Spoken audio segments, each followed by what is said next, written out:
तो नमस्कार दोस्तों, आज एक्सिस बैंक लिमिटेड ने अपने Q2 के रिजल्ट्स को पब्लिश कर दिया है और काफ़ी अच्छे रिजल्ट्स आए हैं। बैंक के रेवेन्यूज़ में भी काफ़ी अच्छी बढ़ोतरी हुई है और प्रॉफिट भी काफ़ी अच्छे से इंक्रीज़ किया है बैंक ने। अब अगर हम बात करें नंबर्स की, तो इस क्वार्टर में बैंक के रेवेन्यूज़ आए हैं 20,239 करोड़ रुपये, जबकि पिछले क्वार्टर में बैंक के रेवेन्यूज़ थे 18,729 करोड़ रुपये और पिछले साल के सितंबर 2021 के क्वार्टर में बैंक के रेवेन्यूज़ थे 16,336 करोड़ रुपये। यहाँ पे देखें तो क्वार्टर क्वार्टर बेस पे बैंक के रेवेन्यूज़ में 8% की बढ़ोतरी मिली है और साथ ही साथ ईयर ऑन ईयर बेस पे जो बैंक का रेवेन्यूज़ है वो 24% से इंक्रीज़ हुए हैं और काफ़ी अच्छे नंबर से बैंक ने अपने रेवेन्यूज़ को भी इंक्रीज़ किया है। इसके अलावा बात करें बैंक के नेट इंटरेस्ट इनकम की, तो इस क्वार्टर में बैंक की नेट इंटरेस्ट इनकम आई है 10,360 करोड़ रुपये, जबकि पिछले क्वार्टर में 9,384 करोड़ रुपये थी और पिछले साल के सितंबर 2021 के क्वार्टर में बैंक की नेट इंटरेस्ट इनकम 7,900 करोड़ रुपये थी। यहाँ पे देखें तो क्वार्टर क्वार्टर बेस पे बैंक की नेट इंटरेस्ट इनकम 10% इंक्रीज़ हुई है, वहीं ईयर ऑन ईयर बेस पे बैंक की नेट इंटरेस्ट इनकम 31% से इंक्रीज़ हुई है और ये दोनों भी काफ़ी अच्छे नंबर हैं। दोनों ही पैरामीटर पे बैंक ने नेट इंटरेस्ट इनकम में ग्रोथ दिखाई है। इसके अलावा बात करें बैंक के नेट प्रॉफिट की,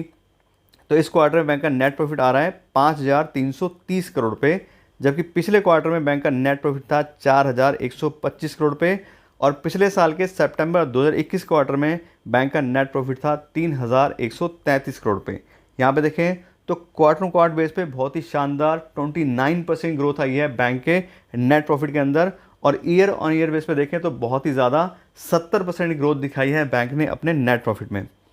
उसके बाद बात करें बैंक के अर्निंग पर शेयर की, तो इस क्वार्टर में बैंक की अर्निंग पर शेयर आ रही है 17.35 रुपये, जबकि पिछले क्वार्टर में 13.43 रुपये थी और पिछले साल के सितंबर 2021 क्वार्टर में बैंक की अर्निंग पर शेयर थी 10.22 रुपये। इसमें भी सेम नेट प्रॉफिट की तरह ही क्वार्टर क्वार्टर बेस पे और ईयर ऑन बेस पे दोनों पे ही काफ़ी अच्छी ग्रोथ बैंक ने दिखाई है।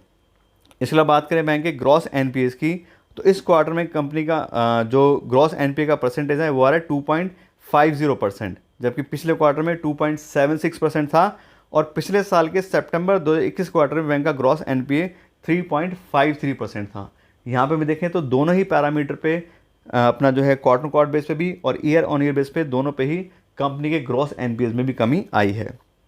इसके बात करें बैंक के नेट एनपीए की, तो इस क्वार्टर बैंक का नेट एनपीए आ रहा है 0.51%, जबकि पिछले क्वार्टर में 0.64% था और पिछले साल के सितंबर 2021 क्वार्टर में बैंक का नेट एनपीए 1.08% था। यहाँ पे भी देखें तो दोनों ही पैरामीटर पे क्वार्टर क्वार्टर बेस पे बैंक के नेट एनपीएस कम हुए हैं और ईयर ऑन ईयर बेस पे बैंक के नेट एनपीएस कम हुए हैं और ये काफ़ी अच्छा साइन है कि बैंक अपनी एसेट्स को काफ़ी अच्छे से मैनेज कर पा रही है। तो जैसे हमने बात की थी, सारे पैरामीटर हम चेक कर लिए हैं, हमने बिल्कुल क्लियरली देखा है कि कंपनी ने अपने बैंक ने जो है क्वार्टर क्वार्टर बेस पे भी काफ़ी अच्छी ग्रोथ दिखाई है, रेवेन्यू में भी और प्रॉफिट में भी, और ईयर ऑन ईयर बेस पे भी यहाँ पे देखें तो रेवेन्यू और प्रॉफिट सारे ही इंक्रीज़ हुए हैं। अब हम बात करें बैंक के शेयर प्राइस की, तो आज के दिन बैंक का शेयर प्राइस चल रहा है 7,429 रुपये पर शेयर और आपको बता दें इंडस्ट्री के हिसाब से एक्सिस बैंक फेयरली वैल्यूड यहाँ पे दिखाई दे रहा है। अगर हम बात करें बैंक के स्टॉक के पी बाई की, जिसके ऊपर हम इसको देख रहे हैं, तो ये है 16 की पी बाई और इंडस्ट्री की पी बाई यानी कि जो प्राइवेट बैंक का सेक्टर है उसकी जो पी बाई चल रही है वो चल रहा है 21। तो उसके हिसाब से देखें तो फेयर वैल्यू के आसपास ही एक्सिस बैंक अपनी इंडस्ट्री के हिसाब से चल रहा है। तो अगर आपने ऑलरेडी अपना पैसा इसमें इन्वेस्ट किया हुआ है तो आपने रिजल्ट्स अच्छे से देख लिए हैं, काफ़ी अच्छे हैं, तो बिल्कुल आप इसको होल्ड करके रखिए, कोई दिक्कत ही नहीं है, बहुत अच्छा बैंक परफॉर्म कर रहा है। और साथ साथ अगर आप नया पैसा इसमें इन्वेस्ट करना चाह रहे हैं तो उसके लिए भी काफ़ी अच्छा टाइम है और अगर आप इसके और ज़्यादा सारे पैरामीटर चेक करेंगे बैंक के और अच्छे से डीपली देखेंगे तो आपको और अच्छे से पता लगेगा कि क्या हमें बैंक में इन्वेस्ट करना चाहिए, नहीं, उसको आप डिटेल में जान के ही इसमें डिसीजन लीजिएगा। और बाकी आने वाला टाइम जैसे हम सुन रहे हैं कि रिसेशन आने वाला जो भी है, तो अगर आप थोड़ा टाइम रुक करके उस पैसे को इकट्ठा रखेंगे और अगर फिर मार्केट गिरती है तो और ज़्यादा प्राइसेस गिरेंगे सारी कंपनियों के, चाहे अच्छी हो खराब हो, तो तब भी आप उसमें इन्वेस्टमेंट के लिए सोच सकते हैं। और साथ साथ बात करें करंट सिचुएशन की, तो आपको बता दिया रिजल्ट बहुत ही अच्छे आए हैं। आशा करते हैं आपको वीडियो अच्छी लगी होगी। अगर आपको वीडियो अच्छी लगी हो उसको लाइक और शेयर ज़रूर कीजिएगा और साथ साथ मेरे चैनल को सब्सक्राइब कर लीजिएगा। Thank you so much.